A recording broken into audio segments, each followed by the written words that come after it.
Assalamualaikum warahmatullahi wabarakatuh. Perkenalkan, nama saya Vicky Agustin dari kelas manajemen 22A dengan INPIN 2241108. Di sini saya akan menjelaskan materi tentang ukuran pemusatan data tunggal. Definisi ukuran pemusatan merupakan ukuran-ukuran dari sebuah kelompok data yang dapat mewakili karakteristik dari sebuah populasi. Ukuran-ukuran tersebut diantaranya 1. Rata-rata mean, 2.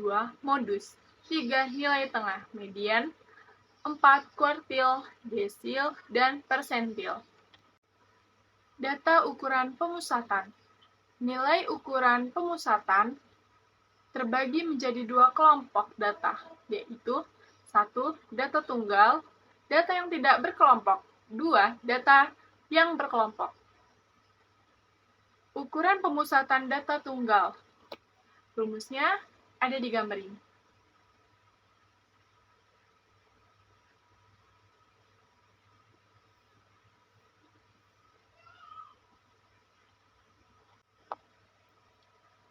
Modus. Modus, nilai yang sering muncul, ditentukan dari banyaknya nilai yang ada dari sederetan kelompok data. Contoh, 3, 3, 1, 2, 3, 4, 4, 3. Modus sama dengan 3, karena nilai 3 paling sering muncul. Median 1, nilai tengah median, yaitu nilai yang terletak di tengah-tengah deretan kelompok data. Deretan data harus diurutkan terlebih dahulu. Untuk data tunggal, nilai median terdiri dari data yang jumlahnya ganjil atau genap. Median data ganjil 1. 1. Letak nilai median K. 2. Median. Median data ganjil 2. Contoh, 2, 1, 3, 4, 5. Data diurutkan 1, 2, 3, 4, 5. Letak median, median. Median data genap 1. Letak nilai median K, median. Median data genap 2. Contoh, 2, 1, 3, 4. Data diurutkan 1, 2, 3, 4. Letak median, median.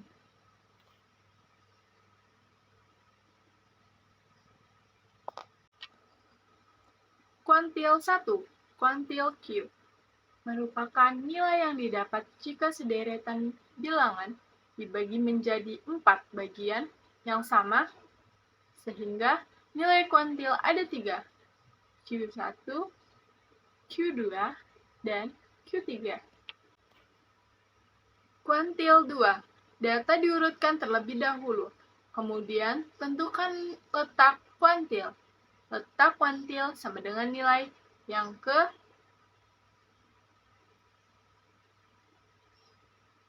tentukan nilai Q sesuai dengan letaknya. Contoh, rumus kuantil 3.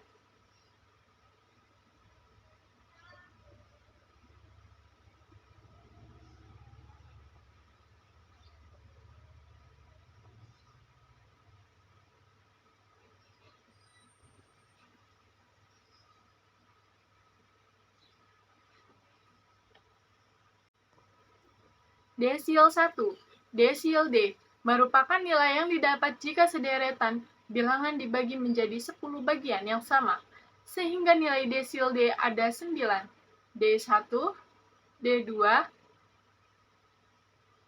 D9. Desil 2, data diurutkan terlebih dahulu, kemudian tentukan letak desil. Letak D, nilai yang tentukan nilai D sesuai dengan letaknya. Contoh, rumus desil 3.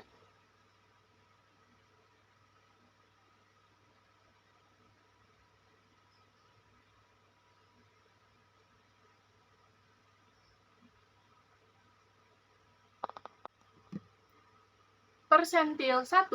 Persentil P merupakan nilai yang didapat jika sederetan bilangan dibagi menjadi 100 bagian yang sama, sehingga nilai desil ada 99. P1, P2,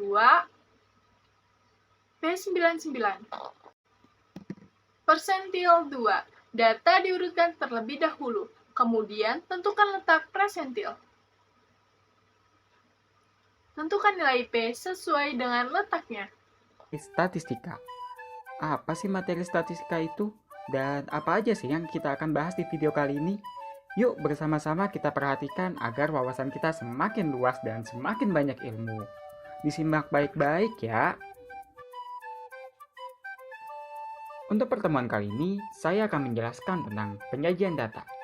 Secara tidak sadar, kalian pernah menjumpai kan bentuk ini yang pastinya sangat familiar dan sering sekali ditemui seperti di mall, berita acara TV, di tempat wisata, dan lain-lain.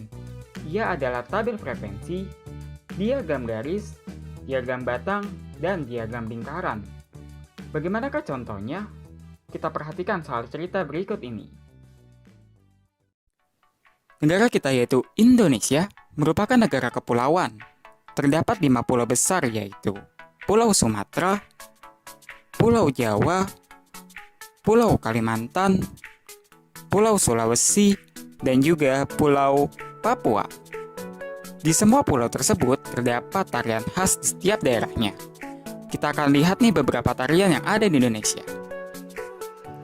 Karena di setiap pulau Indonesia terdapat banyak pulau, kita misalkan saja di Pulau Sumatera ada tari saman, tari tortor, dan tari piring.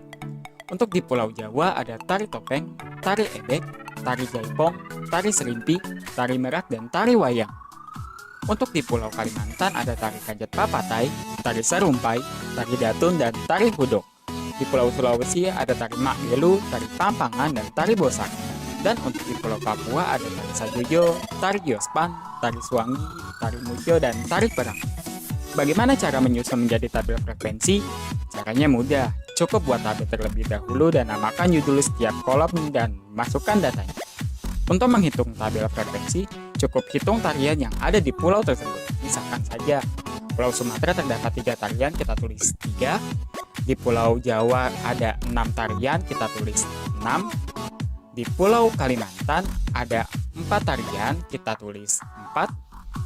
Untuk di Pulau Sulawesi ada 3 tarian, kita akan tulis 3. Dan untuk di Pulau Papua sendiri terdapat 5 tarian, maka kita tulis 5. Kita jumlahkan frekuensi keseluruhannya, maka menghasilkan 21. Cukup mudah bukan untuk menghitung tabel frekuensi? Yuk kita akan lanjut ke soal berikutnya. Pak Irwan yang merupakan pustakawan harapan bangsa di Kota Malang sedang melihat arsip lama di loker perpustakaan. Ia mengambil dan membaca 7 buku dari tahun yang berbeda dari tahun 2013 sampai 2019. Setelah itu, Pak Irwan mencatat total pengunjung di setiap tahunnya dan membuat tabel frekuensi seperti di bawah ini. Kemudian, Pak Irwan ingin membuat data tersebut ke dalam bentuk diagram batang dan hasilnya adalah: pertama-tama, kita akan buat terlebih dahulu garis vertikal untuk total pengunjung dan horizontal untuk tahunnya. Tambahkan juga garis horizontal di setiap angka pengunjungnya. Setelah itu, buat persegi panjang ke atas atau prisma segi 4 untuk menentukan tolak ukur pengunjung di setiap tahunnya. Dan jadilah diagram batang. Mudah bukan? Jangan lupa tambahkan juga judulnya ya. Yuk, kita akan lanjut ke soal berikutnya. Seorang asisten di toko Sunjaya ingin membuat diagram garis penjualan beras pada bulan Januari sampai Juni di tahun 2017. Data yang ia dapatkan sudah disusun ke dalam bentuk tabel frekuensi dengan tabel yang sudah dibuat seperti di bawah ini. Dari data tersebut, sang asisten dapat membuat diagram garis dengan hasilnya seperti sama seperti